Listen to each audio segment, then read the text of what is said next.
Okay, heat wave baking. So British summertime brings us a lot of complications for us as bakers because the work gets harder, complaints go up, and they're almost always regarding melting, collapses, condensation damage, that kind of thing.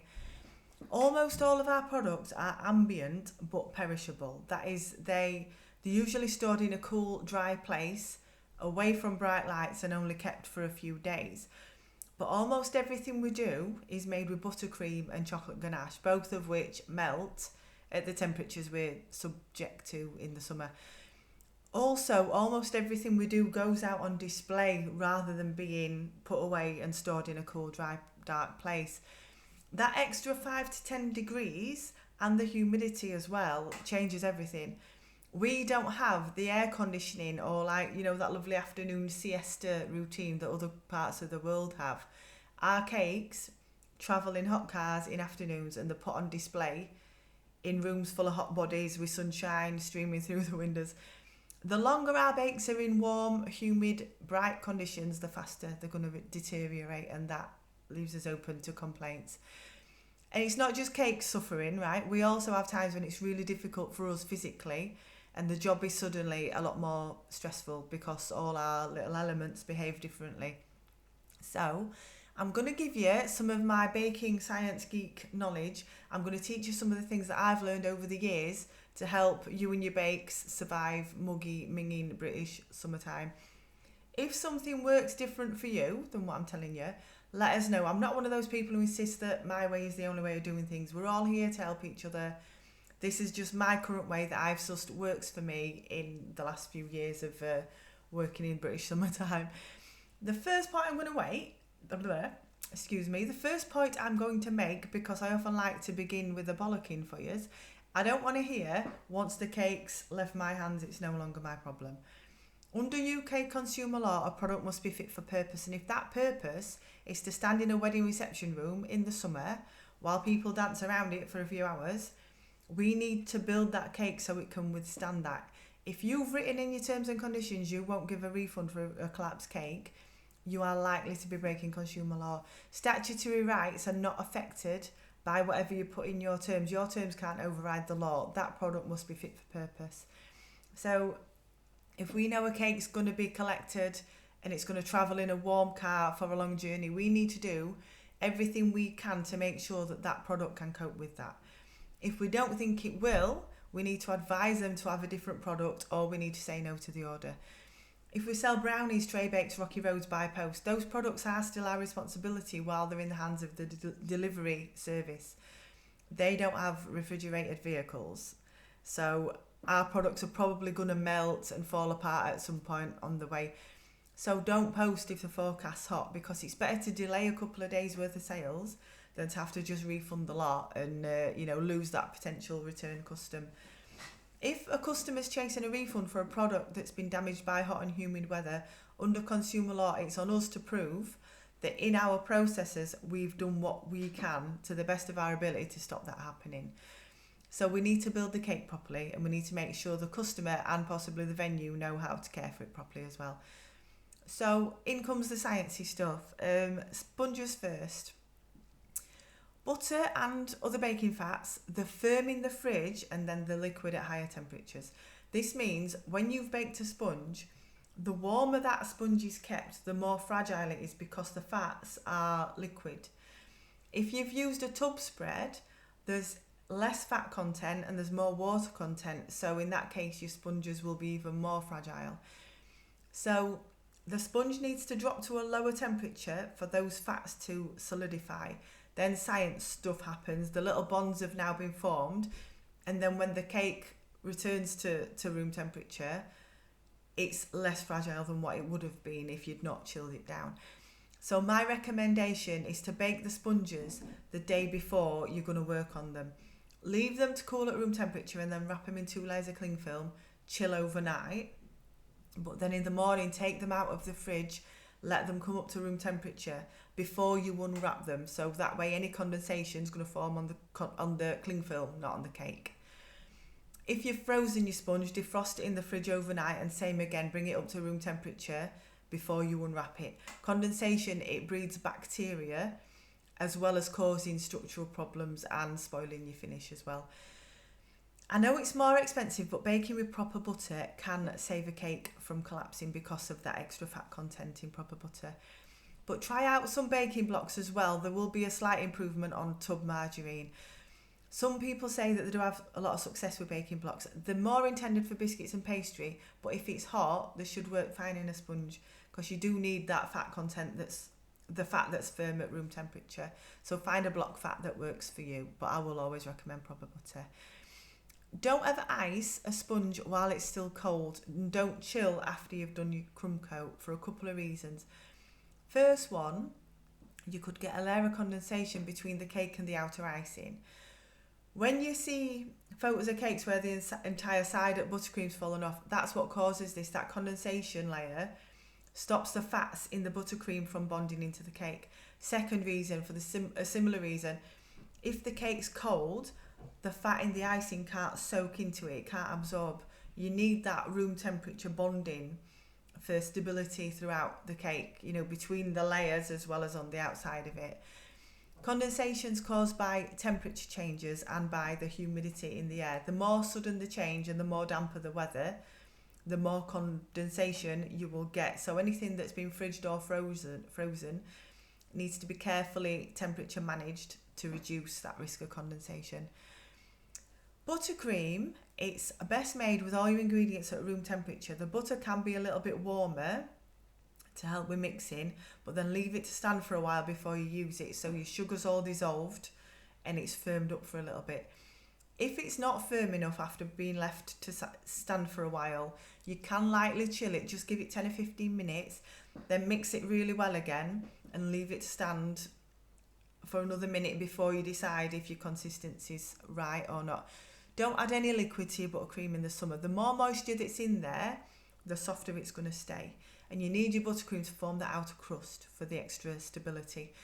So don't chill your cake at all once you've iced it, because your buttercream will struggle to bond into the sponge, and condensation on the outside will hinder that crusting process. If you chill it after it's crusted, when you then take it out of the fridge, condensation can form and soften your crust again. It will feel counterintuitive to avoid the fridge for buttercream, but trust me, bro. You can add a little bit of melted white chocolate or egg white powder to your buttercream to help it firm up better. It's 1 level teaspoon of egg white powder to every 500 grams of icing sugar. Or you can sub half your icing sugar with royal icing sugar, because dried egg white is the added ingredient that turns normal icing sugar into royal. But don't worry, it won't go as hard as royal icing does because of the fat content. So just be aware, you're introducing a new allergen into your buttercream. You're putting egg in there where it's not supposed to be, so be aware of your labelling with that. Consider using ganache instead of buttercream for a lot of things, especially if the weather's humid. Ganache sets firmer, it's got a slightly higher melting temperature, and it doesn't soak up the humidity like buttercream does.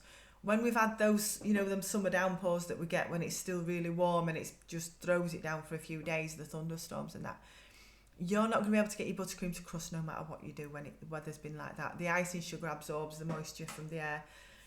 If the customer wants a buttercream finish, you could use just a thin layer of ganache first, just to add that bit more stability to your cake. And I would always recommend ganache under fondant no matter what all year round, because it's just so much easier to handle with ganache underneath. Obviously do have this conversation with your customer, let them know that you're doing it, advise them, it could be the difference between the cake melting or not melting. Right, when you use ganache, I would suggest upping the usual ratio. So if you normally use 2:1, change it to 3:1. White chocolate melts at a lower temperature than dark chocolate. I've used 4:1 for white chocolate before in summer to get it to set firmer. The only thing I'd mention with dark chocolate ganache is that it's going to taste more bitter because you've got more more chocolate to cream ratio. So maybe use a little bit of milk chocolate in there just to keep your flavour balance okay. I've seen overseas users suggest using half butter and half Trex for buttercream. I wouldn't recommend this for our British tastes. It's not what we're used to, and I don't mean that in a snobby way. It's just we were all brought up on like proper buttercream from local bakery. The texture's too different with Trex for us, and especially older consumers. They'll see it as something wrong rather than just something different. Right, I would recommend to finish your cakes at least 12 hours before collection so that everything can settle, you know, air bubbles can show themselves and be corrected, and leave your products boxed in the coolest and driest part of the house. Have a fan on in that room if you can. Don't stack a tiered cake the same day that you cover it. Let the tiers settle for at least 12 hours before your dowels go in. Stacked cakes, they need to be glued together with chocolate or royal icing and left to firm up for a good few hours before you move them. Consider stacking at the venue in its final position if you can. When it comes to doweling, make sure your dowels are all exactly the same length, and don't put more dowels in thinking that's going to help, because too many dowels will compromise the integrity of the cake. You can get cracks in your sponge. So always just stick to that one less than the inches of the tier above. So 5 dowels under a 6-inch cake and 7 dowels under an 8-inch cake. Reduce risks wherever you can when the weather's hot. Your extra tall tiers, really glue them down to the board with a firm ganache. Heavy toppers are more likely to cause damage if your cake's warm, because it's going to be more fragile. So add extra support where it's needed, or get the customer to add heavy toppers at the last minute just before it's put out to be have the candles lit. Right, so how to help your customer? Make sure they know no matter how good a baker you are, you can't stop that science of butter and chocolate melting at summer temperatures. Give them a cake care sheet, give them it a week before they receive their order. Tell them to read it so they've got the car prepared. You know, give them a printed one with the cake as well so they can refresh it when you give them it. This cake care sheet should say for it to travel flat, out of direct sunlight, air conditioning on, not left in the car while they do the big shop. You know, tell them to put something cushioning and non-slip under the box, like a folded beach towel or a big blanket. Make sure you give them a box that's the same size as the cake board so it's not sliding around in there. And let them know how to store any leftovers. Give them an eat-by date, I would recommend in the summer, definitely. Advise the customer to change the choices if you really think there's going to be a big risk. Advise them to have a fondant cake in summer, always. They're a lot more structurally sound. Consider where the cake's going to be displayed and for how long. Try to avoid windows, dance floors, speakers, boat parties, outdoor events, marquees. They're going to have less display time for their cake in hot weather in any of those places. Direct sunlight can kill a cake in less than an hour easily. Consider fake tiers. You know, we are cutting cake kept somewhere cool and dry. Ask the venue to get the aircon on well in advance at cake being delivered, and get the customer to ask that as well so they don't ignore you. So potentially 2 members of staff have been asked about getting aircon on. Speak with the venue, email if possible so you've got it in writing for proof of the advice you've given them, you know, regarding the position of the cake table. Tell them the cake shouldn't be moved once it is in position, and definitely tell them not to put it in the walk-in fridge, you know. Then wheel it out into a condensation-ridden room later. Sort your terms and conditions out so that they cover all of this stuff. I've got a template for sale, but it comes with 3 free videos all about consumer law and what you can and can't put in your terms and conditions. Right, food safety. Obviously, that changes slightly in the summer. For our products that need to be kept chilled, nothing really needs to change there other than maybe upping your fridge and freezer checks and being careful of getting your fresh cream home from shop as quickly as it's humanly possible. But our ambient products are still perishable. What normally needs to be stored in a cool, dry place and eaten within 3 to 5 days probably now needs it eating within 2 to 3 days max, because most cool, dry cupboards and pantries will be a little bit warmer and more humid. I shouldn't need to tell you, but keep your butters, your spreads, your eggs, your open jam jars all chilled till you're ready to start work.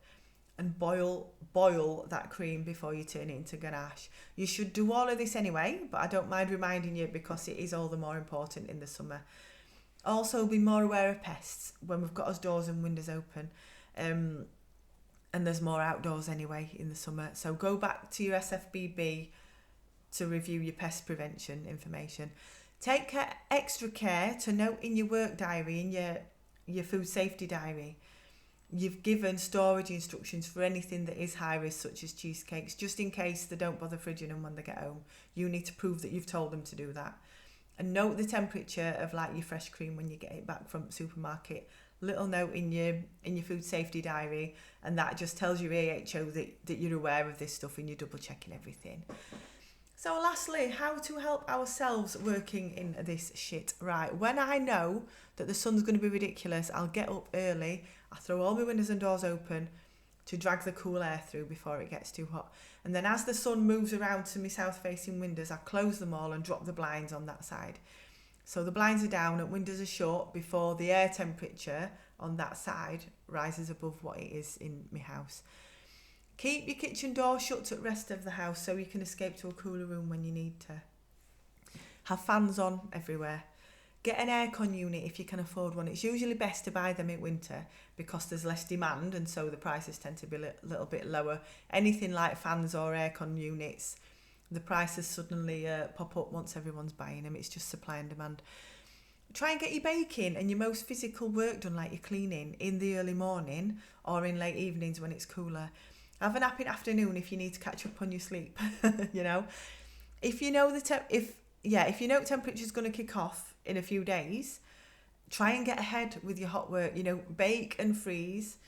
Get your big clean down done while it's cooler, and then you'll feel better for the rest of the week.